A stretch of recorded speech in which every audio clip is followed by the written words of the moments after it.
گوریلے کو دیکھ کر اتنی ہیبت میرے دل پر طاری ہوئی کہ بیان سے باہر۔ رائفل میرے ہاتھوں میں تھی اور مجھے یاد ہے کہ میں نے اسے جنبش دینے کی کوشش بھی کی تھی۔ اتنی دیر میں گوریلا دبے پاؤں چلتا ہوا جھاڑیوں میں گم ہو چکا تھا۔ میرے قدم 100 من کے ہو گئے تھے۔ میں نے الٹے پاؤں بھاگنا چاہا، لیکن زمین نے جیسے میرے پیر جکڑ لیے، کیونکہ میرے عقب میں ایک بار پھر خشک پتوں کے چرچرانے اور جھاڑیوں کی شاخیں ٹوٹنے کی آوازیں سنائی دیں۔ میں نے مڑ کر دیکھا تو رہا سا خون بھی خشک ہو گیا، کیونکہ مادہ گوریلا اپنے نر کی تلاش میں ادھر ہی آ رہی تھی۔ میں حیرت انگیز پھرتی کے ساتھ جھاڑیوں کے اندر لیٹ گیا۔ اس وقت میں چاہتا تو اسے آسانی سے اپنی رائفل کا نشانہ بنا لیتا، لیکن ارادہ تو یہ تھا کہ انہیں زندہ پکڑا جائے، اس لیے گولی چلانا مناسب نہ تھا۔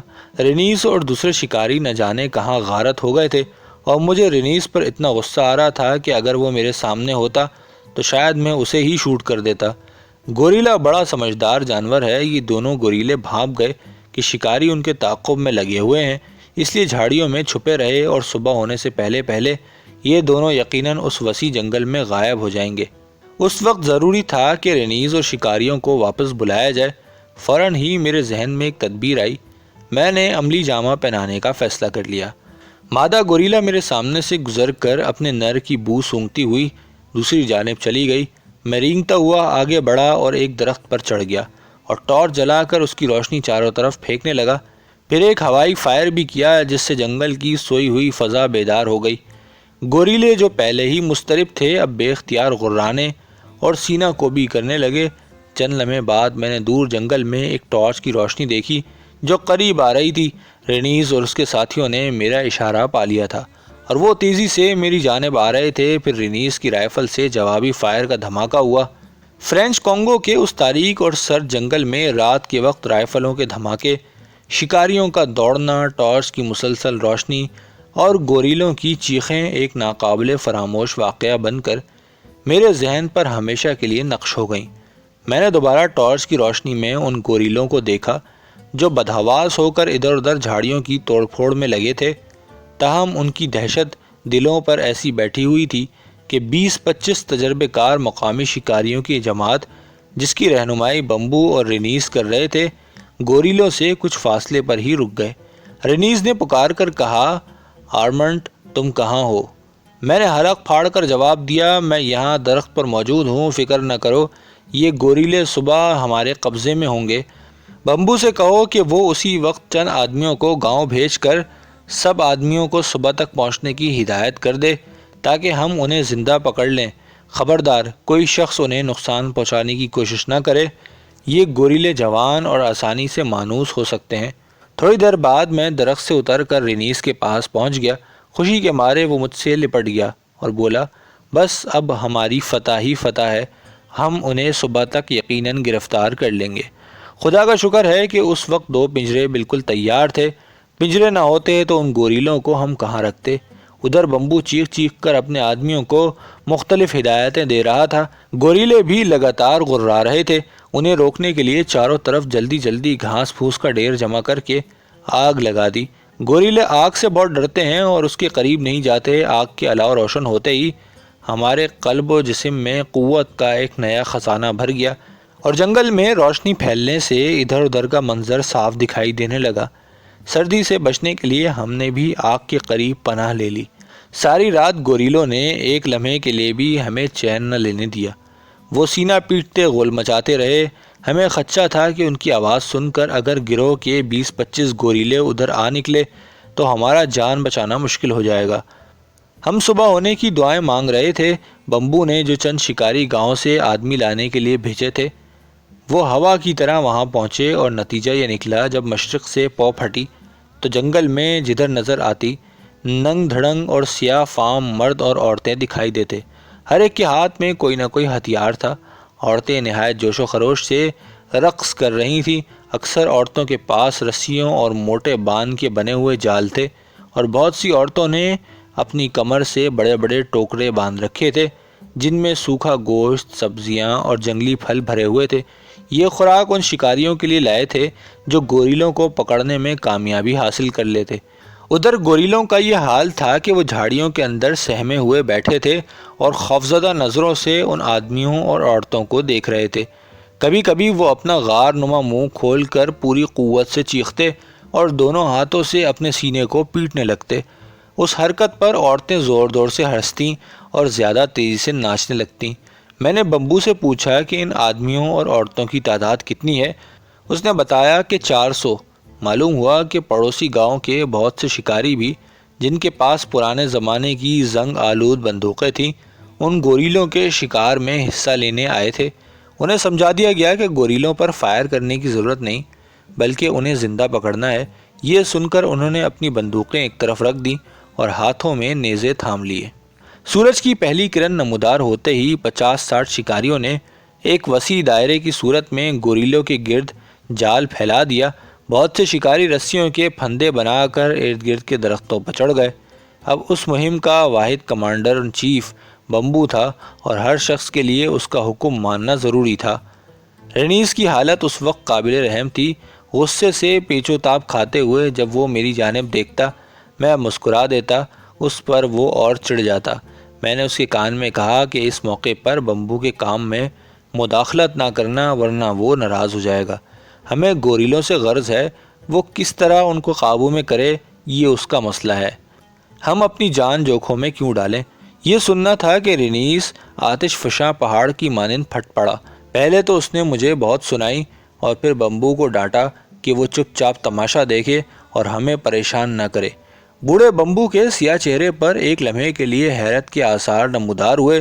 وہ اپنے قبیلے کا سردار تھا، ایک سفید چمڑی والے نے اس کی بے عزتی کی تھی۔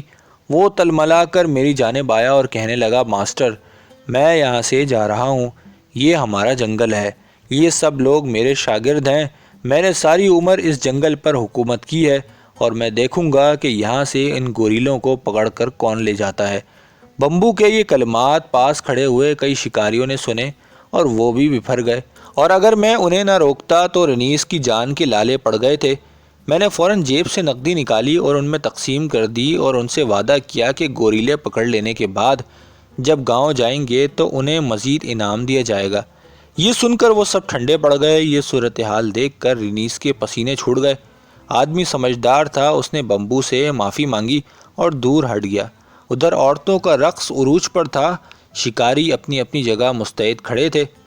سورج اب پوری طرح آسمان کے مشرقی حصے پر ابھر آیا تھا اور اس کی چمکیلی روشن دھوپ جنگل کے گوشے گوشے کو منور کر رہی تھی۔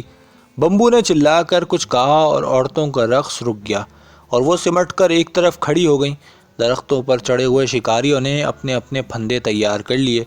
نیزہ بردار شکاری تن کر کھڑے ہو گئے اور جال کی حفاظت کرنے والے دوڑ کر چاروں طرف پھیل گئے اور ایک سناٹا سا ہر طرف چھا گیا۔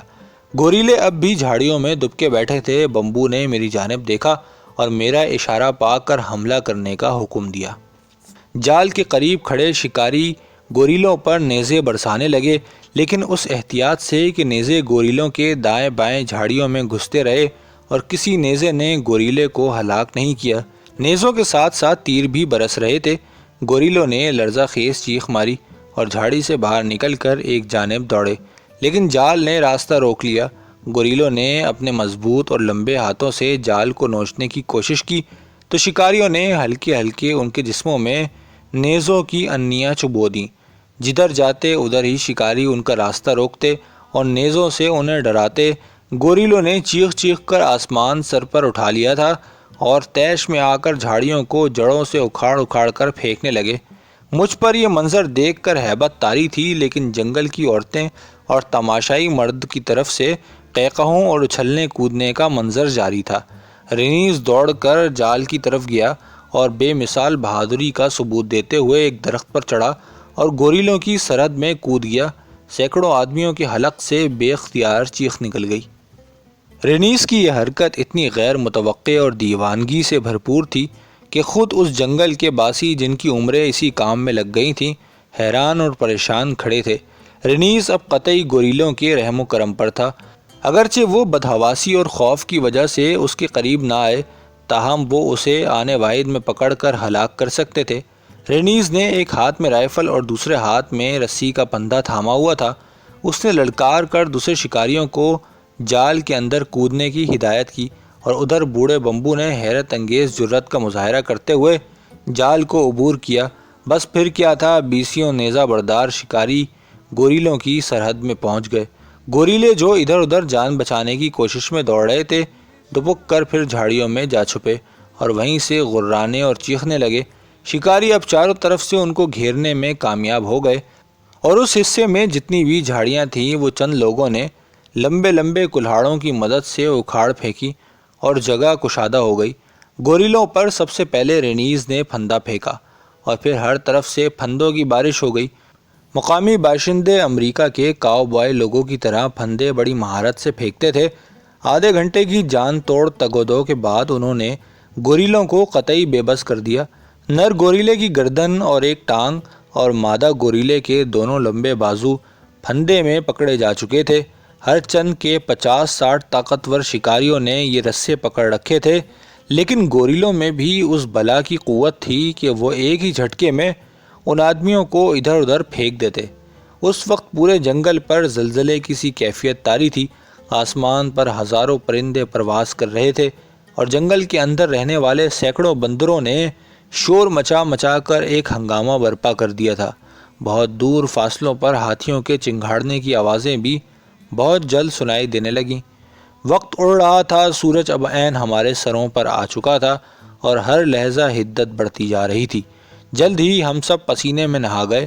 رینیز اب گوریلوں کے بالکل قریب پہنچ چکا تھا اور ایسا معلوم ہوتا تھا کہ یہ مہم بس ختم ہونے والی ہے، کیونکہ بے شمار پھندے ان قوی الہیکل جانوروں کے گرد پڑ چکے تھے۔ اب وہ حرکت کرنے کے قابل بھی نہ رہے تھے، البتہ ان کی کھلے ہوئے بھیانک منہ سے مسلسل چیخیں نکل رہی تھیں اور عورتوں نے ایک بار پھر رقص کرنا شروع کر دیا اور چند آدمی پوری قوت سے ڈھول پیٹنے لگے۔ دونوں گوریلوں کو جب بانسوں کے ساتھ باندھا جا رہا تھا تو بہت سے شکاری سستانے کے لیے ایک طرف بیٹھ گئے اور انہوں نے عورتوں کو اجازت دے دی کہ وہ قدیم روایت کے مطابق گرفتار شدہ گوریلوں کے گرد رقص کر سکتی ہیں۔ میری نگاہیں گوریلوں پر جمی ہوئی تھی۔ مادہ گوریلے کو بانس کے بنے ہوئے ایک بڑے سے تختے پر لٹا کر باندھا جا چکا تھا۔ اب نر کی باری تھی۔ یکایک اس نے ایک زبردست چیخ کے ساتھ 2-3 جھٹکے مارے۔ جن شکاریوں نے رسیاں پکڑ رکھی تھیں وہ عورتوں کا رقص دیکھنے میں مصروف تھے۔ جھٹکا ناقابل برداشت تھا، رسیاں ان کے ہاتھوں سے نکل گئیں۔ گوریلے نے ایک بار پھر زور لگایا اور دونوں بازو آزاد کرا لیے۔ مجھے خوب یاد ہے کہ اس موقع پر کیسی افراتفری مچی۔ میں نے اپنے دوست رینیز کو دیکھا جو گوریلوں کی زد میں آ چکا تھا۔ میں پاگلوں کی طرح اسے بچانے کے لیے دوڑا۔ ادھر سے بمبو اور اس کے چند ساتھی شکاری بھی گوریلے کی طرف بھاگے اور اس نے رینیز کو للکار کر پیچھے ہٹنے کی ہدایت کی، لیکن رینیز کی قسمت میں جو لکھا تھا پورا ہوا۔ گوریلے نے غضبناک ہو کر رینیز پر حملہ کر دیا۔ اس کا فولادی پنجہ رینیز کی گردن پر پڑا اور وہ لڑکنیاں کھاتا ہوا دور جا گرا۔ دوسرے شکاریوں نے بدحواسی میں اور کام خراب کر دیا۔ انہوں نے جب گوریلے کو اپنے قابو سے باہر دیکھا تو بھاگ گئے، کیونکہ وہ اس وقت بالکل نہتے تھے۔ رینیز گوریلے سے صرف 12 فٹ کے فاصلے پر بے ہوش پڑا تھا۔ گوریلا چشم زدن میں اس کے سر پر پہنچ گیا اور جھک کر اسے ایک تنکے کی مانند اٹھا لیا۔ عین اسی لمحے بمبو اور اس کے ساتھیوں کی جانب سے تیر کی مانند نیزے نکلے اور گوریلے کے جسم میں گھس گئے۔ ایک نیزہ رینیز کے ریڑھ کی ہڈی کو چیرتا ہوا دوسری جانب سے نکل گیا۔ اس حادثے نے میرے ہوش و حواس گم کر دیے۔ کسی طرح یقین نہ آتا تھا کہ میرا پرانا اور بہادر دوست رینیز ہلاک ہو چکا ہے۔ میں پتھرائی ہوئی آنکھوں سے اپنے دوست کی لاش کو دیکھ رہا تھا، جو تھوڑی دیر پہلے جوانی، قوت اور صحت کا مجسمہ تھا، لیکن اب ہمیشہ کے لیے خاموش ہو چکا تھا۔ اس کی جلد بازی اور جوش نے اسے موت کے دروازے تک پہنچا دیا۔ مردہ گوریلا جس کے جسم میں 20-25 نیزے گھسے ہوئے تھے رینیز کے قریب ہی پڑا تھا۔ اس کی مادہ اب بھی بری طرح چیخ رہی تھی۔ اس حادثے نے ایسا ناگوار اثر میرے قلب و دل پر ڈالا کہ میں نے گوریلے کی مادہ کو بھی رہا کر دینے کا حکم دیا اور تیسرے ہی روز اپنی بیوی اور ملازم کو لے کر امریکہ واپس جانے کی تیاری کرنے لگا۔